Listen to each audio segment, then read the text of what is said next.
Hello everyone, welcome back to my YouTube channel. तो हमने अपनी क्लास 11th का पहला चैप्टर जो कि है सेट्स पूरी तरीके से खत्म कर दिया है। उसमें हमने सारे टॉपिक्स कवर करे। हमने साथ ही साथ अपनी जो आर.डी. शर्मा जो कि एक बहुत इंपॉर्टेंट बुक मानी जाती है, चाहे आप जेई के लिए प्रिपेयर कर रहे हो चाहे आप बोर्ड्स के लिए प्रिपेयर कर रहे हो, आर.डी. शर्मा हर कोई करता है जो मैथ्स पढ़ता है 11th-12th में। तो हमने साथ ही साथ अपनी आर.डी. शर्मा के सारी एक्सरसाइजेज और एग्जाम्पल्स भी कवर करे। मैं रोज आपको होमवर्क दे रहा था अपनी वीडियोस में, तो उम्मीद करता हूँ आपने वो होमवर्क साथ में कंप्लीट किया होगा और जो सेट चैप्टर है आपकी क्लास 11th का वो आपका पूरी तरीके से स्ट्रांग हो चुका है। हम आगे बढ़ते हैं अपने सेकंड चैप्टर पे क्लास 11th के, जो कि एक और इम्पोर्टेंट चैप्टर है और वो चैप्टर है रिलेशन। ज्यादा बड़ा चैप्टर नहीं है, 2 वीडियोस में खत्म हो जाएगा, या हो सकता है आज की वीडियो में एक बार में खींच लें। पर अगर आपको सेट चैप्टर नहीं आता है, अगर आपको नहीं पता है सेट क्या होता है, सेट के बारे में आपको नहीं पता है, तो आपको ये चैप्टर नहीं समझ आएगा। तो इससे पहले कि आप ये चैप्टर देखें, अगर आपने कोई सेट नहीं आता है तो आप पहले सेट की वीडियो जाके देख लीजिए, उनसे जाके सेट चैप्टर को अच्छे से समझ लीजिए एंड फिर इस वीडियो के साथ कंटिन्यू करें। और अगर आप सेट चैप्टर पढ़ चुके हैं मेरे साथ में पहले, तो चलिए शुरू करते हैं आज के चैप्टर के साथ अपने। और जो हमारा चैप्टर आज हम पढ़ने जा रहे हैं वो चैप्टर है रिलेशंस। हम रिलेशन समझें क्या होता है, उससे पहले हमारे लिए जरूरी है कि हम 2-3 टर्म्स को समझें और वो क्या होते हैं। पहली चीज जो हमें समझनी है वो है ऑर्डर्ड पेयर्स। क्या समझना है हमें? ऑर्डर्ड पेयर्स क्या होते हैं, ये चीज हमें समझनी है। तो देखिए, ऑर्डर्ड पेयर बेसिकली एक पेयर होता है 2 एलिमेंट्स का। क्या होता है? एक पेयर होता है, नाम से समझ आ रहा है, पेयर मतलब 2। तो पेयर होता है 2 एलिमेंट्स का, लेकिन जो ऑर्डर होता है उनका, जिस ऑर्डर में वो पेयर लिखा जाता है, वो ऑर्डर क्या होता है? फिक्स होता है। जैसे कि मैंने लिखा 1, 2, तो ये क्या है? ये एक ऑर्डर्ड पेयर है। क्या है ये? एक ऑर्डर्ड पेयर। लेकिन अगर मैं इसका, अगर मान लीजिए किसी कारण से इसका ये जो ऑर्डर है ये 1, 2 है, तो 1, 2 ही इसका ऑर्डर रहना चाहिए। ये ऑर्डर्ड पेयर का जो ऑर्डर है ये 2, 1 नहीं हो सकता। मतलब कि ऑर्डर नहीं बदलना चाहिए। अगर ऑर्डर बदल दिया तो अगर हमने ऑर्डर बदल दिया तो जो ऑर्डर्ड पेयर का मतलब है वो क्या हो जाएगा? चेंज हो जाएगा। तो ordered pair is a pair of 2 elements, जिसमें जो ऑर्डर है किसका? एलिमेंट्स का, वो क्या रहता है? फिक्स रहता है। जिस भी वजह से वो ऑर्डर आया है वो ऑर्डर वैसे का वैसे ही आएगा, आप चेंज नहीं कर सकते उसके एलिमेंट्स को। समझ आई ये चीज? बहुत अच्छी बात है। साथ ही साथ एक और चीज है ऑर्डर्ड पेयर से रिलेटेड, वो है इक्वालिटी ऑफ ऑर्डर्ड पेयर्स। क्या चीज है? Equality of ordered pairs. For example, अगर 2 ऑर्डर्ड पेयर्स हैं A1 B1, A2 B2, और आपसे बोला गया है ये दोनों ऑर्डर्ड पेयर्स क्या है? बराबर हैं। क्या बोला गया है? ये दोनों ऑर्डर्ड पेयर्स क्या है? बराबर है। इसका मतलब क्या है कि A1 बराबर होगा A2 के और B1 बराबर होगा B2 के। ये क्या है? प्रॉपर्टी है किसकी? ऑर्डर्ड पेयर्स की। इसको हम क्या कहते हैं? Equality of ordered pairs. Equality of ordered pair आपसे कोई पूछे क्या होता है तो आप क्या कहोगे? अगर 2 ऑर्डर्ड पेयर्स इक्वल है, A1 B1 बराबर है किसके? A2 B2 के, तो A1 बराबर होगा A2 के और B1 बराबर होगा B2 के। इसी चीज के इस्तेमाल से हम ये भी चीज साबित कर सकते हैं क्या, कि 1, 2 जो ऑर्डर्ड पेयर है वो इक्वल नहीं होता किसके? 2, 1 ऑर्डर्ड पेयर के। इस वजह से जो ऑर्डर है ऑर्डर्ड पेयर्स का वो क्या नहीं कर सकते? हम चेंज नहीं कर सकते। ऑर्डर क्या रहना चाहिए? फिक्स रहना चाहिए। तो ऑर्डर्ड पेयर हमने समझा क्या होता है? ऑर्डर्ड पेयर बेसिकली एक पेयर होता है किसका? 2 एलिमेंट्स का पेयर होता है, जिसमें जो ऑर्डर है एलिमेंट्स का वो क्या रहता है? फिक्स रहता है। साथ ही साथ इक्वालिटी ऑफ ऑर्डर्ड पेयर्स क्या होती है कि अगर 2 ऑर्डर्ड पेयर्स है वो इक्वल है, तो इनके जो एलिमेंट्स है, कॉरस्पॉन्डिंग एलिमेंट्स जो है वो क्या रहेंगे? आपस में इक्वल रहेंगे। तो इस चीज को आप नोट करिए और फिर हम आगे बढ़ते हैं।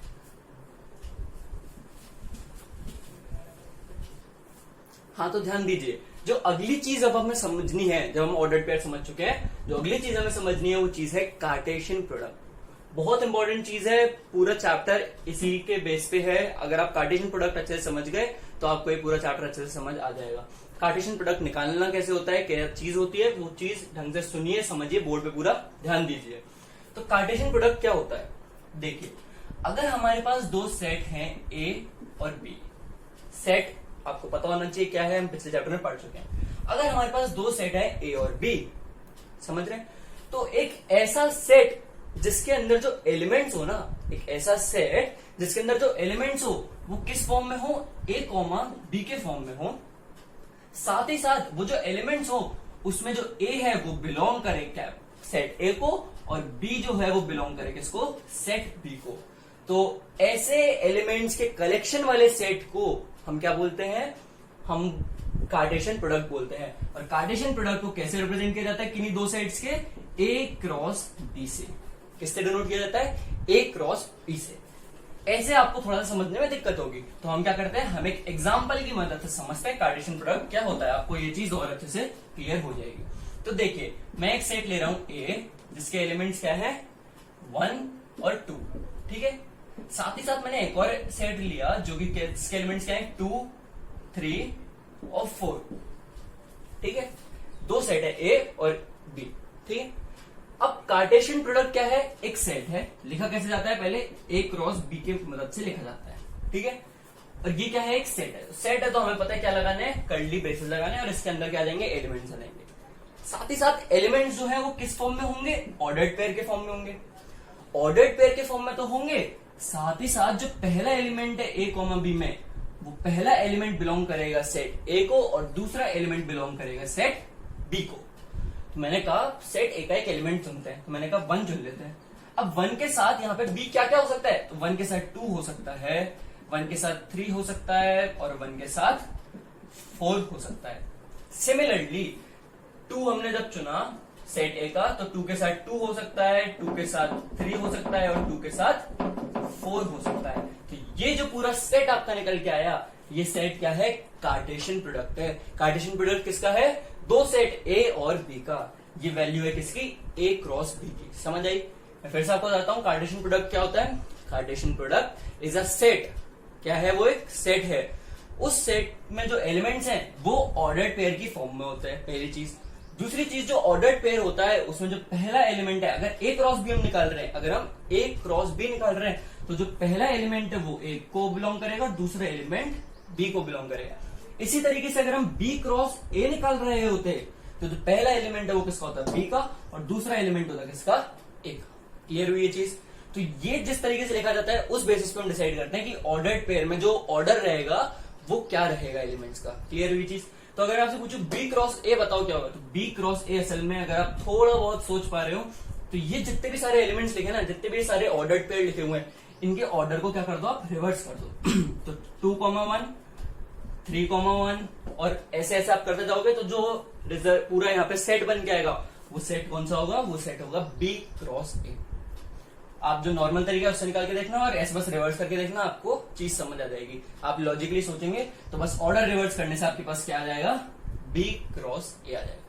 तो यहां से हमारे पास एक कंक्लूजन और निकल के आया, और वो कंक्लूजन क्या है कि ए क्रॉस बी जो कार्टेशियन प्रोडक्ट है वो बराबर नहीं होता किसके, बी क्रॉस ए के। क्यों?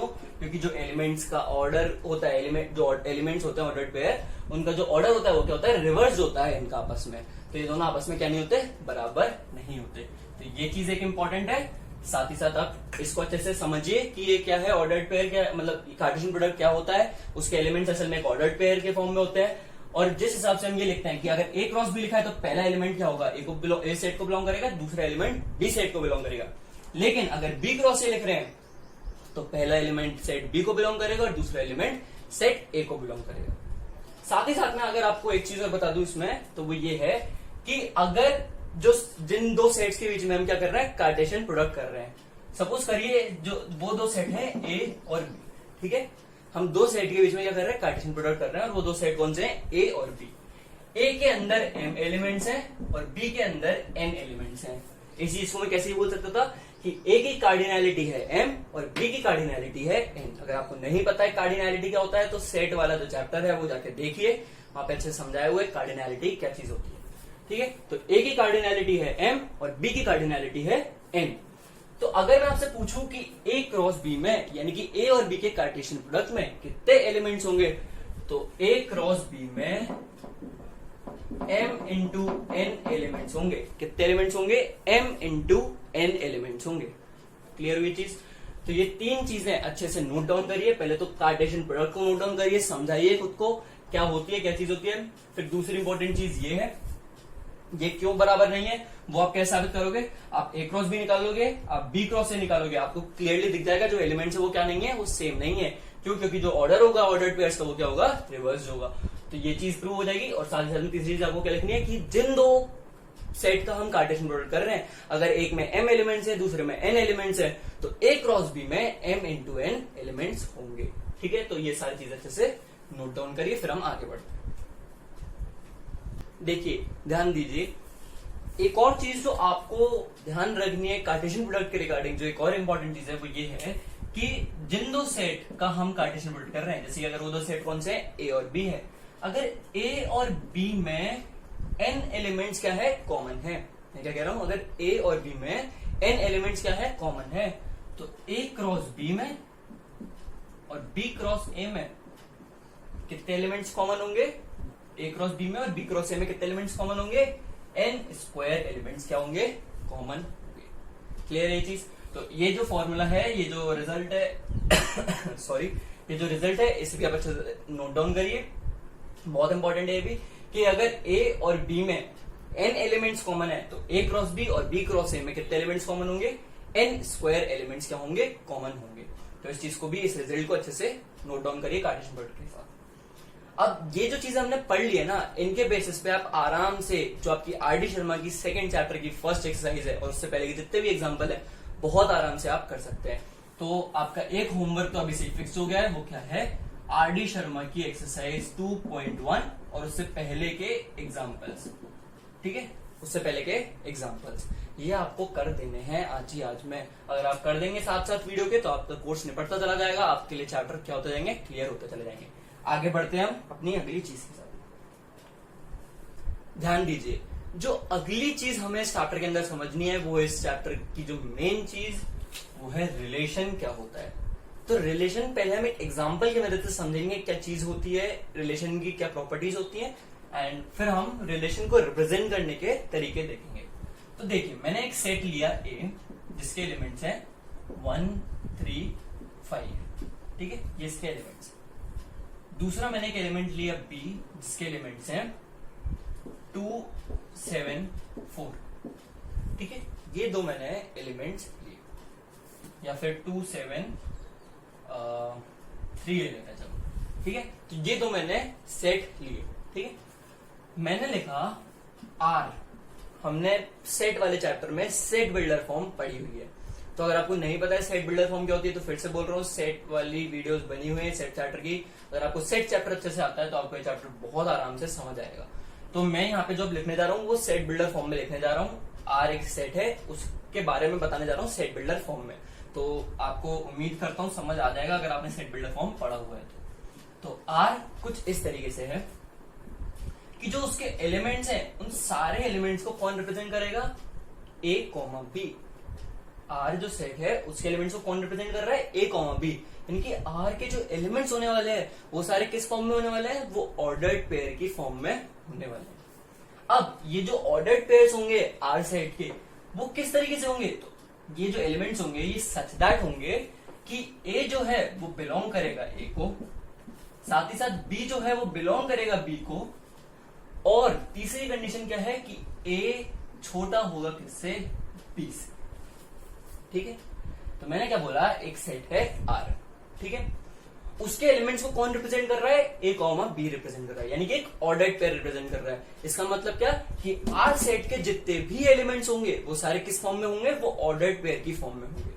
अब वो ऑर्डर्ड पेयर क्या होंगे, कैसे होंगे, उनकी प्रॉपर्टीज क्या है। ऐसे तो कितने भी ऑर्डर्ड पेयर बन सकते हैं, हमें पता है m into n ordered pair बन सकते हैं ए और बी के बीच में, तो वो सारे थोड़ी आएंगे आर सेट के अंदर। तो उन जो एलिमेंट्स आर सेट के अंदर आएंगे उनकी कुछ खास प्रॉपर्टी है जिसकी वजह से वो आर सेट का पार्ट बनेंगे। तो वो प्रॉपर्टी क्या है वो हम समझते हैं। तो A comma B is such that A comma B जो ऑर्डर्ड पेयर्स है, जो एलिमेंट्स है, वो कुछ इस तरीके से है कि उनमें जो ए होगा वो तो बिलोंग करेगा किसे, सेट ए को, बी जो है वो बिलोंग करेगा सेट बी को, साथ ही साथ जो ए होगा वो क्या होना चाहिए, छोटा होना चाहिए किससे, बी से। तो देखते हैं ऐसे कितनी पॉसिबल वैल्यूज है। तो आर सेट को अगर मैं लिखना चालू करूं तो देखिए 1 को अगर मैं उठाऊं सेट ए से, उन्होंने क्या कहा हमसे कि पहला एलिमेंट क्या होना चाहिए, सेट ए से होना चाहिए। तो ए मैंने उठाया किससे, सेट ए से, 1 मैंने चूज कर लिया। अब 1 किस किस से छोटा है, 2 से भी छोटा है, 7 से भी छोटा है, 3 से भी छोटा है। तो जो 3 पेयर जो आएंगे ही आएंगे वो कौन से, 1,2, 1,7 और 1,3। उसके बाद मैंने उठाया कैसे, 3 को। 3 क्या 2 से छोटा है? नहीं, पर उसे ये कंडीशन तो सेटिस्फाई करनी पड़ेगी, तभी वो इसका पार्ट बन सकता है। तो 3,2 इस पेयर का पार्ट, इस सेट का पार्ट नहीं बनेगा। 3 7 से छोटा है? बिल्कुल छोटा है। तो 3,7 बनेगा किसका पार्ट? आर सेट का। साथ ही साथ क्या 3 खुद से छोटा है? किसने कही भाई? आप खुद से छोटे होते हो? आपके सामने आपको खड़ा कर दिया तो आप खुद से छोटे हो? नहीं, 3 कभी खुद से थोड़े छोटा होता है। वहां पे अगर इक्वल टू का साइन भी होता तो 3,3 क्या बन सकता था? पार्ट बन सकता था इस सेट का। लेकिन वहां पे स्ट्रिक्टली बोला है क्या? ए को छोटा होना है बी से, बराबर बराबर से काम नहीं चलेगा। तो 3,3 पार्ट नहीं हो सकता किसका? आर सेट का। 5 की बात करें तो 5 ना तो 2 से छोटा है ना 3 से छोटा है, पर किससे छोटा है? 7 से। तो 5,7 भी को भी हक है इस सेट का पार्ट बनने का। तो अगर कोई आपसे पूछे आर सेट में क्या क्या एलिमेंट्स होंगे, तो आर सेट के एलिमेंट्स क्या है? ये सारे। कितने ऑर्डर पेयर? 1 2 3 4 5 के 5 ऑर्डर पेयर के साथ जो एलिमेंट, ये जो 5 ऑर्डर पेयर है एज एलिमेंट्स इस वाले सेट में, ये जो पूरा सेट है ये क्या है? ये जो सेट है ये है आर। ठीक है, तो इस तरीके से हमने निकाला आर। लेकिन यहां पर एक खास बात है जो आपको ध्यान रखनी है। अगर मैं आपसे बोलूं कि आप मेरे लिए जरा ए क्रॉस बी निकालो, मैं आपसे क्या बोल रहा हूं कि आप क्या निकालो?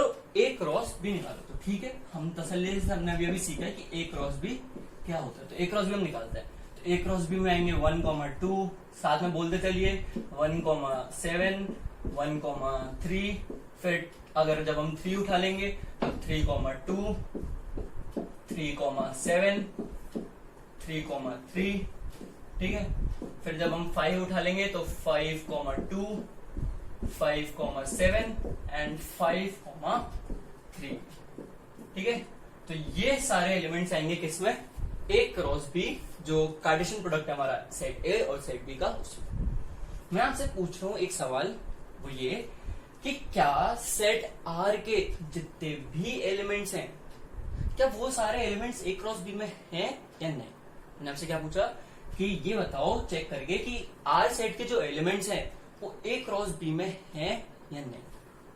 1,2 है, 1,7 है, 1,3 है, 3,7 हैगा और 5,7 है, ठीक है। यानी कि आर जो सेट है उसके सारे एलिमेंट किसमें है? ए क्रॉस बी सेट में है। और हम अपने सेट वाले चैप्टर में पढ़ चुके हैं, अगर ऐसा कंडीशन है, ऐसा केस है, तो इसका मतलब क्या है कि आर सबसेट है किसका? ए क्रॉस बी का। क्या ये चीज आपको समझ आई या नहीं आई? ये हम अपने पिछले चैप्टर में पढ़ चुके हैं बहुत अच्छे से, सबसेट क्या होता है, प्रॉपर सबसेट क्या होता है। तो उम्मीद करता हूं आपको ये चीजें क्लियर होंगी। तो आर क्या है? आर क्या है? सबसेट है किसका? ए क्रॉस बी का। प्रॉपर सबसेट भी है क्योंकि वो इसके इक्वल नहीं है इस कंडीशन में, ठीक है। तो R is a subset of A cross B, ठीक है। अब यहां से आपके पास निकल के आता है रिजल्ट रिलेशन। तो रिलेशन की अगर मैं आपको डेफिनेशन बोलूं तो रिलेशन क्या चीज होती है अगर मैं आपको बोलूं तो if there are two sets A and B and there is a relation R from set A to set B, मैं क्या कह रहा हूं? If there are two sets A and B and there is a relation R from set A to B, then the set R is a subset of A cross B. Then the set R is a subset of A cross B. अगर ये condition satisfy नहीं होगी तो वो जो relation है R वो valid नहीं माना जाएगा। मतलब कि A से B पे पढ़ने वाले जितने भी रिलेशन है उनको क्या होना पड़ेगा? उनको सबसेट होना पड़ेगा किसका? A क्रॉस B का। मैं क्या कह रहा हूं? अगर कोई रिलेशन है R A से B पर, तो जो रिलेशन है उसको क्या होना पड़ेगा? सबसेट होना पड़ेगा ए क्रॉस बी का। अगर वो सबसेट नहीं है ए क्रॉस बी का तो वो रिलेशन वैलिड नहीं माना जाएगा, वो रिलेशन ही नहीं माना जाएगा। ए से बी पर है, ए से बी पर है, इससे क्या मतलब है मेरा? तो देखो ये जो चीज हमने लिखी हुई है ना पूरी, कि जो रिलेशन है हमारा आर, उसमें जो ऑर्डर पेयर होंगे उसका फर्स्ट एलिमेंट होगा सेट ए का और सेकंड एलिमेंट होगा सेट बी का। इस चीज को हम कहते हैं, इस चीज को लिखने का एक और तरीका है, वो है ए टू बी। तो अगर मैं ऐसे भी लिख देता इस पूरी चीज को, कैसे कि R is from A to B, और ये किस तरीके से है कि ए जो है वो छोटा है किससे? बी से। ए इज लेस देन। ये भी तरीका है इस चीज को लिखने का। जो रिलेशन है वो अगर मैं कह रहा हूं कि वो ए से बी पर है, यानी कि जो रिलेशन में जो ऑर्डर पेयर आएंगे उसमें जो पहला एलिमेंट होगा वो किसका होगा? सेट ए का होगा और दूसरा एलिमेंट होगा सेट बी का होगा। लेकिन अगर मैं आपसे बोलता कि जो रिलेशन है वो किस में है, बी से ए में है, जो रिलेशन है वो किससे है, बी से ए में है, यानी कि जो पहला एलिमेंट होता है वो किसका होता है, बी का होता है, सेट बी का होता है, और दूसरा एलिमेंट किसका होता है, सेट ए का होता है। उस टाइप के रिलेशंस को हम आर से नहीं, हम आर इनवर्स से रिप्रेजेंट करते हैं। हम किससे रिप्रेजेंट करते हैं उन रिलेशंस को, आर से नहीं, आर इनवर्स से रिप्रेजेंट करते हैं। और आर इनवर्स जो भी आपका कभी भी निकल के आएगा, जो भी रिलेशन बी से ए का होगा, बी से ए पे अगर कोई रिलेशन है और जब आप उस सेट को निकालोगे तो आप देखोगे उस सेट के जितने भी एलिमेंट्स होंगे ना, वो सारे किस सेट में प्रेजेंट होंगे, बी क्रॉस ए में प्रेजेंट होंगे। यानी कि आर इनवर्स जो होता है वो किसका सबसेट होता है, बी क्रॉस ए का सबसेट होता है। थोड़ा मेस ये हो गया है, मैं आपको कंक्लूजन्स बताता हूं आपको अच्छे से कि क्या क्या चीजें हमने समझी। तो देखो, पहले तो हमने दो सेट लिए ए और बी, और हमने एक रिलेशन लिखा था, ठीक है। हमने उस रिलेशन की मदद से एक सेट बनाया। हमने देखा उस सेट के जितने भी एलिमेंट्स थे ना, वो सारे ए क्रॉस बी में प्रेजेंट थे। वो जितने भी रिलेशन थे वो क्या थे, ए क्रॉस बी में प्रेजेंट थे। साथ ही साथ जो हमने रिलेशन लिखा था, उस रिलेशन की एक खास बात थी। वो खास बात क्या थी कि उस रिलेशन का जो पहला एलिमेंट था वो बिलोंग कर रहा था ए को, और दूसरा एलिमेंट बिलोंग कर रहा था सेट बी को। ऐसे रिलेशन को हम कहते हैं रिलेशन जो कि किससे है, ए टू बी है, from set A to set B, from A to set B. ऐसे रिलेशन को हम आर से रिप्रेजेंट करते हैं। कोई भी रिलेशन है R from set A to B तभी रिलेशन कहलाएगा, तभी वैलिड रिलेशन कहलाएगा जब जो आर है वो क्या हो, सबसेट हो किसका, ए क्रॉस बी का। ए से बी में रिलेशन है तो याद रखो ए क्रॉस बी का सबसेट होगा, ठीक है। साथ ही साथ मान लो अगर हम कोई रिलेशन लिखते दूसरा, और उसमें जो पहला एलिमेंट है वो किसको बिलोंग करता है, सेट बी को, और दूसरा एलिमेंट बिलोंग करता है सेट ए को, तो ऐसे रिलेशन को हम कहते हैं आर इनवर्स। ऐसे रिलेशन को हम आर इनवर्स से रिप्रेजेंट करते हैं, और आर इनवर्स किससे होता है, बी टू ए में होता है। साथ ही साथ आर इनवर्स की खास बात क्या है, आर इनवर्स को सबसेट होना पड़ेगा किसका, बी क्रॉस ए का। तो आर जब सबसेट होगा ए क्रॉस बी का, या फिर आर इनवर्स जब सबसेट होगा बी क्रॉस ए का, तभी वो क्या कहलाएंगे, वैलिड रिलेशंस कहलाएंगे, from set A to B या फिर बी टू ए। तो ये बात थी किसकी, रिलेशन की। मैं अब आपसे बात करता हूं कि हम रिप्रेजेंट कैसे करते हैं इन रिलेशंस को। तो अभी जो हमने दो सेट लिखे थे, उसमें मैंने आपको रिलेशन को लिखा था किस फॉर्म में, सेट बिल्डर फॉर्म में, ठीक है। साथ ही साथ जब मैंने नीचे उसके सारे एलिमेंट्स को लिख दिया था सीधा सीधा डायरेक्टली, तो वो जो फॉर्म होती है वो होती है रोस्टर फॉर्म। वो हम किस चैप्टर पढ़ चुके हैं, सेट चैप्टर में पढ़ चुके हैं कि वो क्या कहलाती है, वो कहलाती है रोस्टर फॉर्म। जो तीसरा तरीका होता है सेट को रिप्रेजेंट करने का, वो होता है एरो डायग्राम। क्या तरीका होता है, एरो डायग्राम, ठीक है। एरो डायग्राम हम समझते हैं क्या चीज होती है। तो एरो डायग्राम सपोज करो हमें क्या करना होता है, पहले ऐसी दो बनाने होते हैं। फिर सपोज करो एक रिलेशन में, ऐसे अभी अपने मन से ले रहा हूं, तो यहाँ पर मान लो एक रिलेशन है जिसके एलिमेंट्स क्या है, 1 2 है, ठीक है, 3 4 है, और 7 4 है, और 6 3 है, ठीक है। ये 4 उसमें एलिमेंट्स है उस रिलेशन में, ठीक है। तो हमको, और ये रिलेशन किससे है, ए टू बी पर है, ठीक है। तो आप सेट ए को इससे रिप्रेजेंट करोगे, सेट बी को इससे रिप्रेजेंट करोगे। क्लियरली हमें पता है अगर ये जो रिलेशन है ये ए टू बी में है, तो जो सारे पहले एलिमेंट होंगे वो किसका पार्ट होंगे, सेट ए का पार्ट होंगे। तो मैं आपसे पूछूं सेट ए का पार्ट कौन कौन से एलिमेंट है, तो वो है 1 3 7 और 6। तो 1 3 7 और 6 को आप क्या लिख दोगे, सेट ए में लिख दोगे। साथ ही साथ सेट बी में कौन कौन से एलिमेंट है, 2 4, अब 4 दो बार है तो एक बार काउंट करेंगे, 2 4 और 3, तो 2 4 और 3। अब एरो डायग्राम में, एरो रिप्रेजेंटेशन में कुछ नहीं करना होता आपको बस एरोस बना देने होते हैं जितने भी पेयर है उनके कॉरेस्पॉन्डिंग। जैसे 1 रिलेटेड है किससे, 2 से, तो आप क्या कर दोगे, 1 से 2 पर एक एरो बना दोगे, ठीक है। 3 रिलेटेड है किससे, 4 से, तो 3 से 4 पर एक एरो बना दोगे। साथ में 7 रिलेटेड है किससे, 4 से, तो 7 पे 4 पे एरो बना दोगे। और 6 रिलेटेड है 3 से, तो 6 से 3 पर भी क्या बना दोगे, एरो बना दोगे। लेकिन अगर यही रिलेशन किससे होता, बी से ए पर होता, तो ये जो एरोस के डायरेक्शन होते हैं क्या हो जाते हैं, पलट जाते हैं, और ये रिलेशन आर नहीं, आर इनवर्स कहलाता। क्लियर है ये चीज।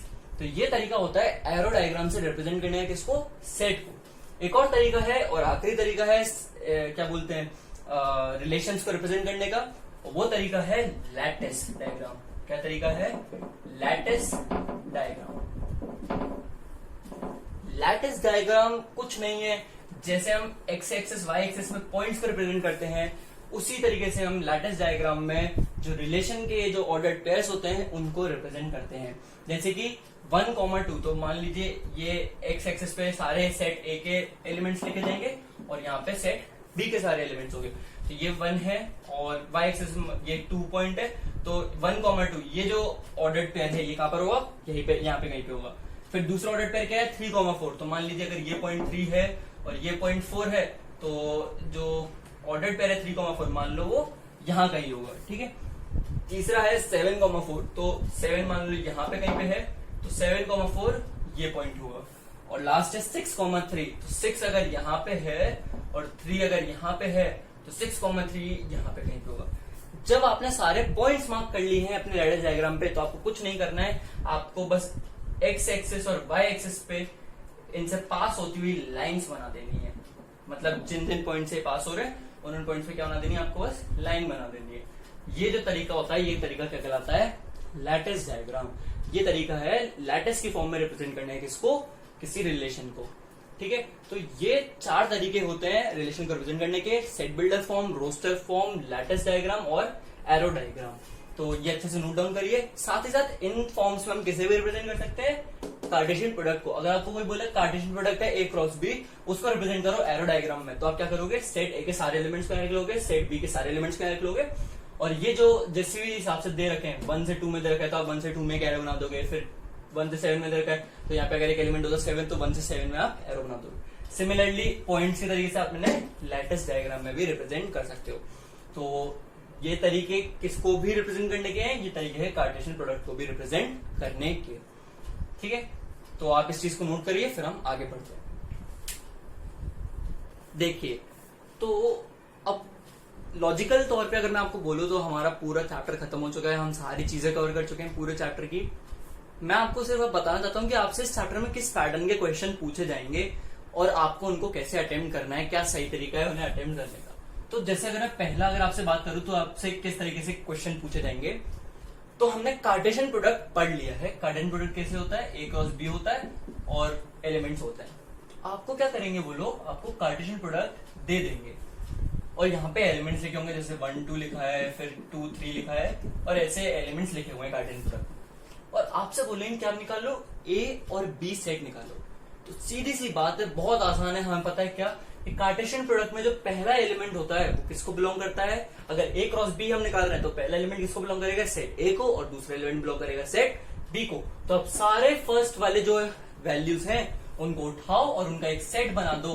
वो सेट क्या होगा? वो सेट होगा A, और ये सो ऑन जो स्टार्टिंग वैल्यूज है। और जो दूसरा सेट बनाओ एक B, जिसमें क्या होंगी? सारी सेकंड वाली वैल्यूज होंगी, तो 2, 3 एंड सो ऑन। क्लियर है ये चीज? तो एक तो इस पैटर्न का आपसे क्वेश्चन पूछना है, ये दोनों ही पूछ सकते हैं आप। आपसे आपको A और B सेट दे देंगे, आपको बोलेंगे A क्रॉस B निकालो, B क्रॉस A निकाल लो, या फिर आपसे A क्रॉस B दे देंगे या B क्रॉस A दे देंगे और बोलेंगे A और B निकालो, ठीक है। तो एक तो जो दूसरी चीज है इस चैप्टर की जिसपे आपसे वो लोग क्वेश्चन पूछ सकते हैं, वो है रिलेशन। रिलेशन बहुत इंपॉर्टेंट चीज है इस चैप्टर की, उस पर अच्छे क्वेश्चन बन सकते हैं। वो क्वेश्चन कैसे होंगे?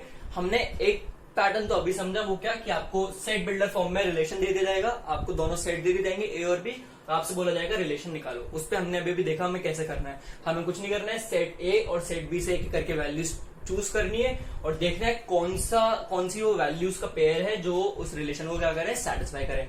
उन सारे पेयर्स को एक सेट में लिख देना है और वही हमारा क्या कहलाता है? रिलेशन वाला सेट कहलाता है। तो उस पैटर्न के क्वेश्चन में तो कोई दिक्कत नहीं है। आपसे और क्या कर सकते हैं वो लोग? आपको क्या करेंगे? पहले से रिलेशन दे देंगे और सेट A और सेट B दे देंगे और बोलेंगे ये बताओ कि क्या ये रिलेशन वैलिड रिलेशन है या नहीं है।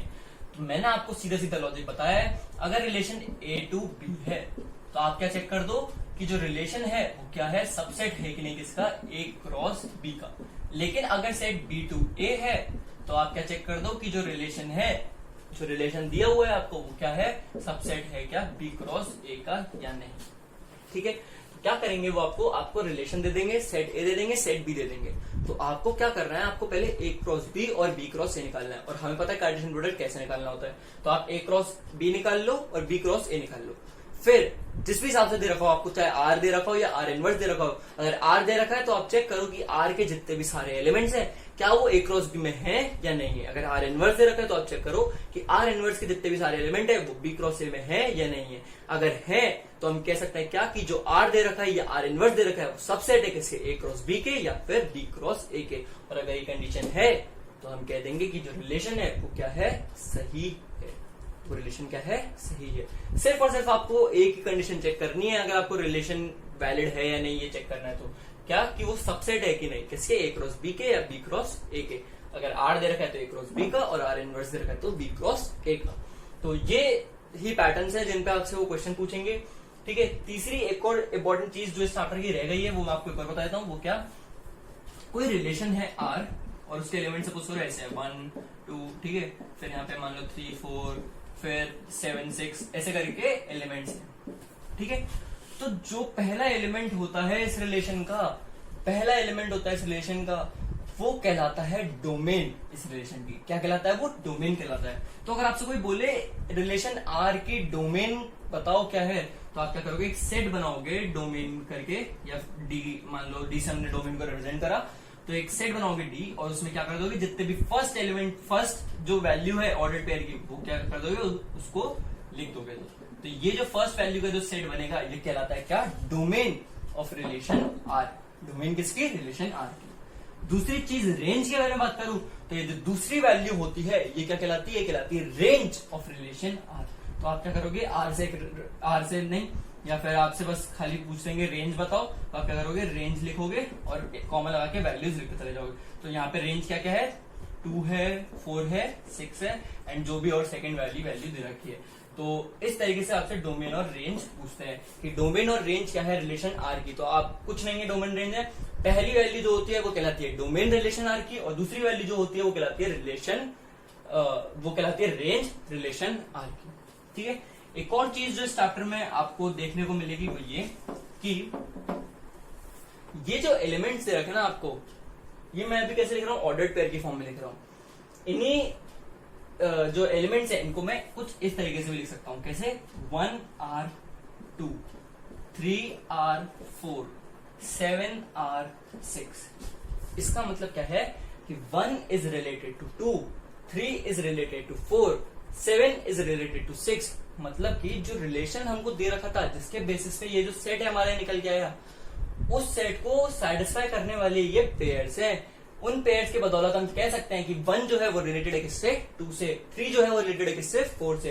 तो इस चीज को, इस ऑर्डर्ड पेयर को, किसी रिलेशन के जो एलिमेंट्स होते हैं उन एलिमेंट्स को लिखने का एक और तरीका है, क्या, आर लगा के। अगर आपको दे रखा है कि 1r2 है, इसका मतलब क्या है कि 1 इज रिलेटेड टू 2, मतलब 1 और 2 एक रिलेशन का पार्ट है, 1 और 2 में एक रिलेशन एग्जिस्ट करता है।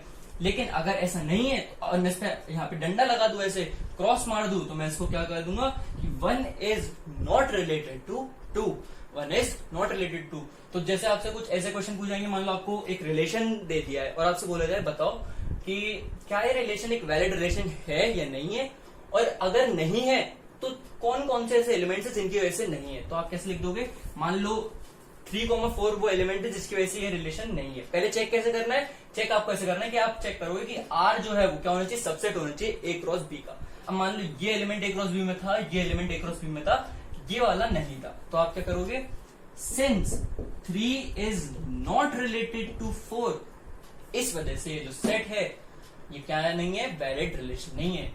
या फिर आप क्या भी लिख सकते हो कि 3,4 जो है, 3,4 जो पेयर है वो क्या नहीं है, बिलोंग नहीं करता ए क्रॉस बी को। अगर वो बिलोंग नहीं करता ए क्रॉस बी को तो जो रिलेशन है आर वो क्या नहीं है, एक वैलिड रिलेशन नहीं है।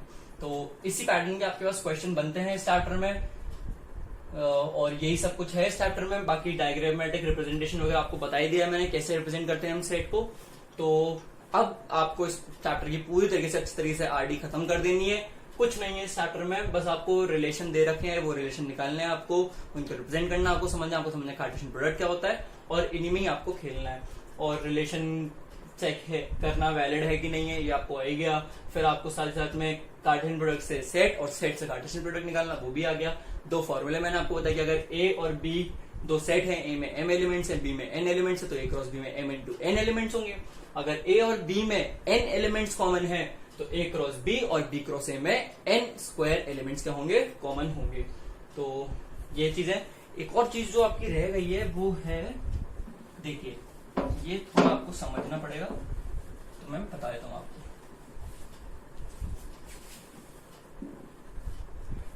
जो भी रिलेशन है, मान लो ए क्रॉस बी में हमें पता कितने एलिमेंट्स हैं, m इंटू n एलिमेंट्स हैं, ठीक है। जो भी रिलेशन है r, अगर वो वैलिड है तो वो क्या होगा, सबसेट होगा ए क्रॉस बी का, होगा नहीं होगा। यानी कि ए क्रॉस बी के जितने सबसेट पॉसिबल होंगे उतने ही मैक्सिमम क्या पॉसिबल है, रिलेशंस पॉसिबल है। क्लियर हुई चीज? यानी कि जितने भी वैलिड रिलेशन है वो क्या होंगे, वो सारे सबसेट होंगे किसके, ए क्रॉस बी के। यानी कि अगर मैं ये निकाल लूं कि ए क्रॉस बी के मैक्सिमम कितने सबसेट पॉसिबल है तो मेरे को ये पता चल जाएगा कि कितने रिलेशन ए टू बी में पॉसिबल है मैक्सिमम। और हम अपने पिछले चैप्टर में पढ़ चुके हैं कि अगर किसी सेट में n एलिमेंट्स हैं तो उसके सबसेट कितने होते हैं, 2 की पावर n। लेकिन इधर ए क्रॉस बी में कितने एलिमेंट्स हैं, ए क्रॉस बी में m इंटू n एलिमेंट्स हैं, तो इसके कितने सबसेट पॉसिबल है, तो इसके 2 की power m into n subset possible है। तो अगर आपसे कोई पूछे कि a टू b में कितने मैक्सिमम रिलेशंस पॉसिबल है तो आप क्या कहोगे, 2 की पावर m इंटू n। ठीक है, तो ये इस चैप्टर की एक आखिरी चीज थी और कुछ रहा नहीं है इस चैप्टर में। अब बस आपको पूरी तरीके से इसकी आरडी एनसीईआरटी सब कुछ खत्म कर देनी है। तो ये था आपका चैप्टर 2, एक शॉर्ट में, ज्यादा बड़ा चैप्टर था नहीं तो एक ही वीडियो में खत्म कर दिया। तो आप अच्छे से सब चीजें नोट डाउन करिए, उम्मीद करता हूँ आपको चीजें अच्छे से समझ आएंगी। अगर वीडियो अच्छी रहेगी, सब चीजें अच्छे समझ आई और आपसे आरडी क्वेश्चन अच्छे से अटेम्प्ट हो रहे हैं, आसानी से अटेम्प्ट हो रहे हैं, प्लीज वीडियो को लाइक करना, कमेंट में मेरे को बताना, एंड चैनल को सब्सक्राइब नहीं किया तो सब्सक्राइब करो। मिलते हैं अगली वीडियो में, तब तक के लिए थैंक यू फॉर वॉचिंग।